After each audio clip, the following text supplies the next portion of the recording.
Government wants to do good things for people, help the Indians, protect the forests and so forth. The planners always have such good intentions. But again and again, their plans make much of life worse. In the name of helping the poor, look at what the housing department's done. After spending billions on public housing, many families have been helped.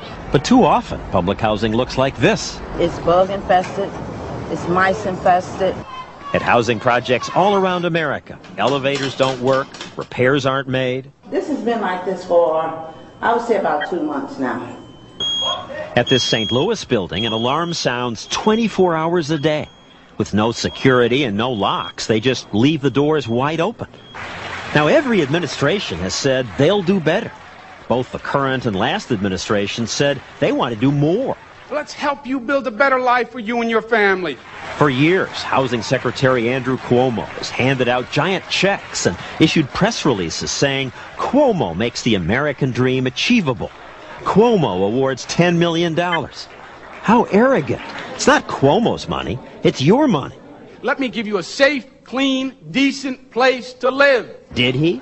So often, public housing has locked poor people into crime-ridden ghettos with problems so intractable the government later just blows the buildings up. In St. Louis, Chicago, Baltimore, Newark, our government destroys the very things they once held out as the solution. Why do these projects fail? Some housing officials have said it's not the government's fault, the tenants are the problem. Many won't pay their rent. They vandalize their own buildings. But if the tenants are the real reason public housing's in such sorry shape, how do you explain what happens when you get the government out? This apartment complex is in the middle of one of the poorest sections of New York City. Unlike so much public housing, it's very clean and well maintained. There are playgrounds filled with happy children. It didn't used to be like this. When this was a public housing project, living here was hell. There were some 4,000 broken windows. The elevators wouldn't work for months at a time. This place was a shambles. It looked bad, it felt bad, it even smelled bad. Residents say the government just let the project decay. When Brian Lewis took over as building manager, half the place had no heat, half the place had no gas, 10 broken sewer mains. The government put in new boilers, says Lewis, but hooked them up wrong. In 5 years, those brand new boilers were gone. That's an example of not caring, because it's not their money. Are we doing it right? Well, who cares? We got the money, we're putting it in. I did my job, because my job was put in the boilers. And that's the way they work. And then there was the crime.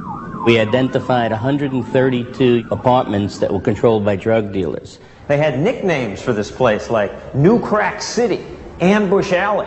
That's what they called passageways like this because people were so scared they didn't walk through, they ran through. That was when it was a government project. Now a private developer runs it and is doing all kinds of odd things, like bringing in musicians to work with the kids, giving karate lessons, building a new playground. For the first time in, a lot of years, they had children running around in that park, playing on the climbing facilities, going down the slides. You had mothers there with baby carriages. I just looked at it and I said, you know,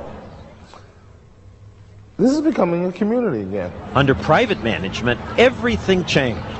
Why? What's the difference? This is the business here. So how do you make your business a success?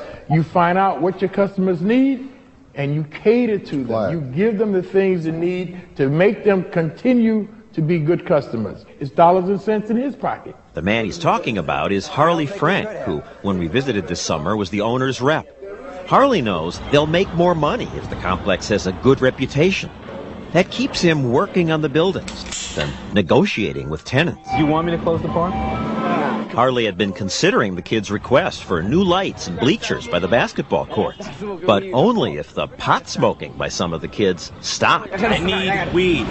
When these kids resisted, It's not going to stop. the tenants started policing themselves. They're not going to put on the lights if we don't stop smoking weed in the park. No lights going to be up in here? No bleachers No going to be up water's in going to be up in here? water, No nothing. benches going to be up in here? That's for They a got nickel to- bag?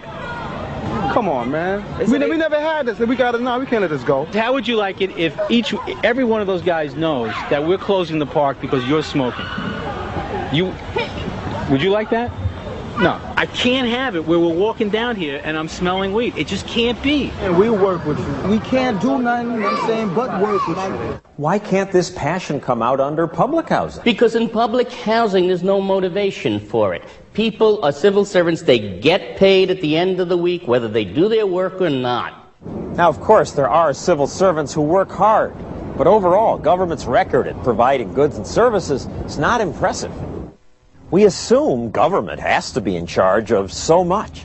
But given how the governments manage things like public housing or the American Indians, isn't it time to try something new? Today, there's a revolution afoot. Private entrepreneurs are doing things people used to say only government can do. Take something as basic as drinking water. Government usually provides that. Trouble is, in much of America, city water departments have let the pipes rust. In Jersey,